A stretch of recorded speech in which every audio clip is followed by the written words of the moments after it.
கிறிஸ்துவுக்குள் பிரியமானவர்களுக்கு ஆண்டவராக இயேசு கிறிஸ்துவுடைய இனிய நாமத்தினாலே வாழ்த்துக்களை தெரிவிக்கிறேன். இன்றைய மனமகிழ்ச்சியின் நாளிலே சபையாய் கூடி நீங்கள் கர்த்தரை ஆராதிப்பது மிகுந்த மனமகிழ்ச்சியான காரியம். நம்முடைய வாழ்க்கையிலே எத்தனையோ மனமகிழ்ச்சிகள் உண்டு.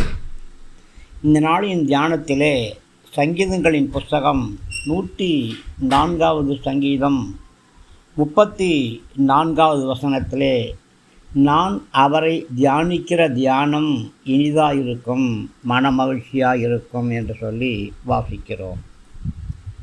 தியானம் அநேக கருத்துக்களும் அநேக கருப்பொருட்களும் உண்டு. எளிய தியானமும் உண்டு. ஒரு அறை வீட்டிலே தன்னை தாழ்த்தி ஒரு பாயை போட்டு பைபிள் எடுத்து வைத்து, பாட்டு புத்தகம் எடுத்து வைத்து, தண்ணீர் எடுத்து வைத்து ஆண்டவரை நோக்கி பார்த்து தியானிக்கிறவர்களும் உண்டு.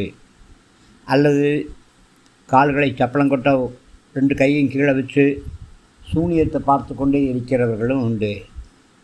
ரொம்ப கம்மியான செலவிலே தியானம் பண்ணக்கூடியவர்களும் உண்டு. 2000 கோடி ரூபாய் செலவிலே ஒரே ஒரு ஆளாக அமர்ந்து தியானம் பண்ணக்கூடிய புண்ணியவான்களும் உண்டு. ஆனால் தியானம் என்றால் என்ன? நான் அவரை தியானிக்கிற தியானம் இனிதாக இருக்கும் என்று சொல்லப்பட்டிருக்கிறபடியினாலே நான் யாரை தியானிக்க வேண்டும் என்று நான் தியானித்த பொழுது, முதலாவது இயேசு கிறிஸ்துவுடைய அன்பை நாம் தியானிக்க வேண்டும். கலாத்தியர் 2:20 சொல்லப்பட்டபடி, கிறிஸ்துவோடு கூட சிலுவையில் அறையப்பட்டேன், ஆயிலும் பிழைத்திருக்கிறேன். இனி நான் அல்ல, கிறிஸ்துவே எனக்குள் பிழைத்திருக்கிறார்.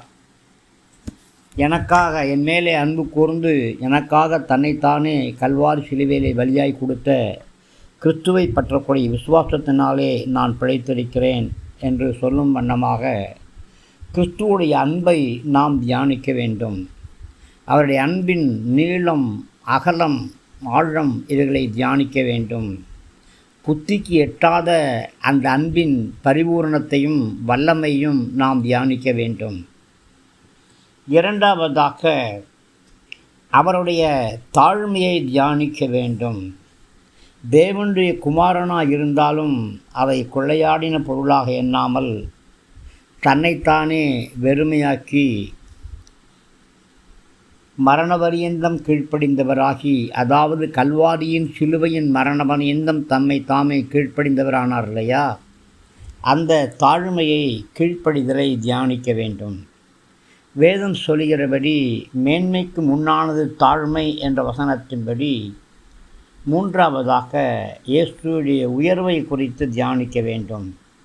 இயேசு தன்னைத்தானே தாழ்த்தினபடியினாலே எல்லா நாமத்துக்கும் மேலான பெரிய நாமம் அவருக்கு கொடுக்கப்பட்டு, வானோர், பூதலத்தோர், பூமியின் கீழானோர் எல்லாருடைய முழங்கால்களும் முடங்கும்படியாகவும், எல்லா நாவுகளும் அவரே கர்த்தர் என்று அறிக்கை பண்ணும்படியாகவும், எல்லா நாமத்துக்கும் மேலான ஒரு பெரிய நாமத்தை பெற்றுக்கொண்டாரே, அந்த அவருடைய மகிமையை தியானிக்க வேண்டும்.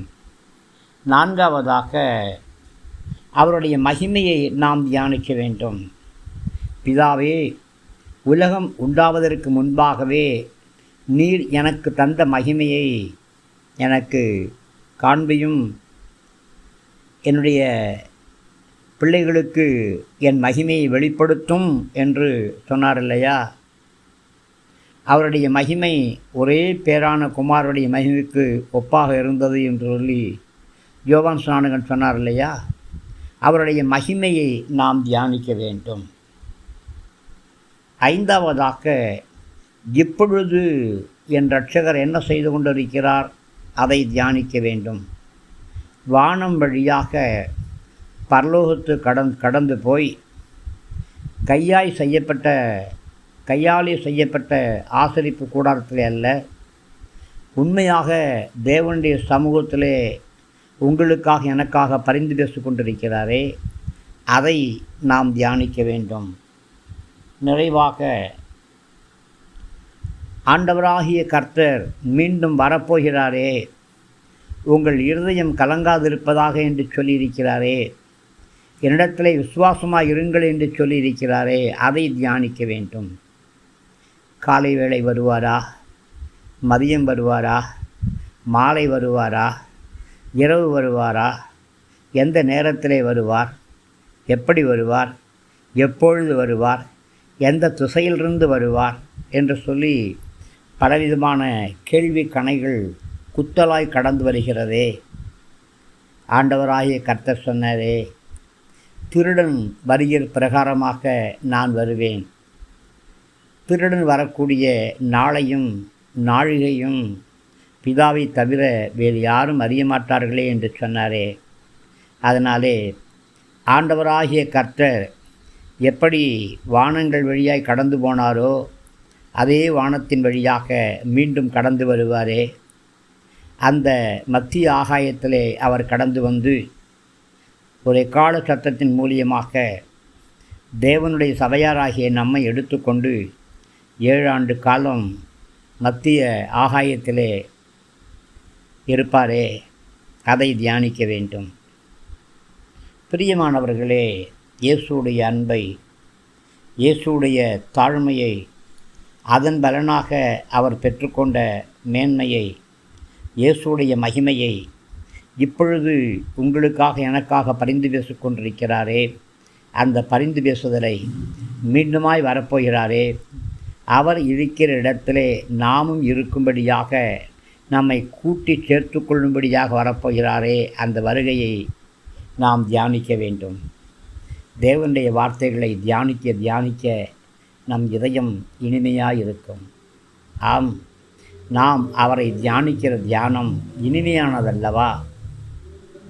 இன்னும் சொல்லிக்கொண்டே போகலாம். வேத வசனங்களை தியானிக்கிறபடியினாலே உத்தம புருஷர்களாய் நாம் விளங்க முடியுமே. தேவனுடைய வார்த்தைகளை தியானித்த தானியேல் உயர்ந்த இடத்திலே இல்லையா? ஈசாக்கு தியான புருஷனாய் இருந்தான் என்று வேதத்திலே வாசிக்கிறோமே. யோசுவா இரவும் பகலும் வேத வசனத்தை தியானித்து கொண்டிருந்தான் என்று வாசிக்கிறோம் அல்லவா? ஆம், நீங்கள் கர்த்தரை தியானியுங்கள். கடல் சூழ்ந்த மண்டபத்தின் நடுவிலே அல்ல, கோடிக்கணக்கான பணங்களை செலவிட்டு அல்ல, நீங்கள் இருக்கிற இடத்திலே ஒரு அறை வீட்டிலே தனியாக ஒரு இடத்தை தேர்வு செய்து அந்த இடத்திலே நீங்கள் முழங்கால் படியிட்டு வேத வசனங்களை தியானித்து பாடி ஆராதித்து கர்த்தரை தியானியுங்கள். உங்களுடைய தியானங்களின் பலனான பெரிய ஆசீர்வாதங்களை கர்த்தர் உங்களுக்கு கட்டளையிடுவாராக. ஆமேன், ஆமேன்.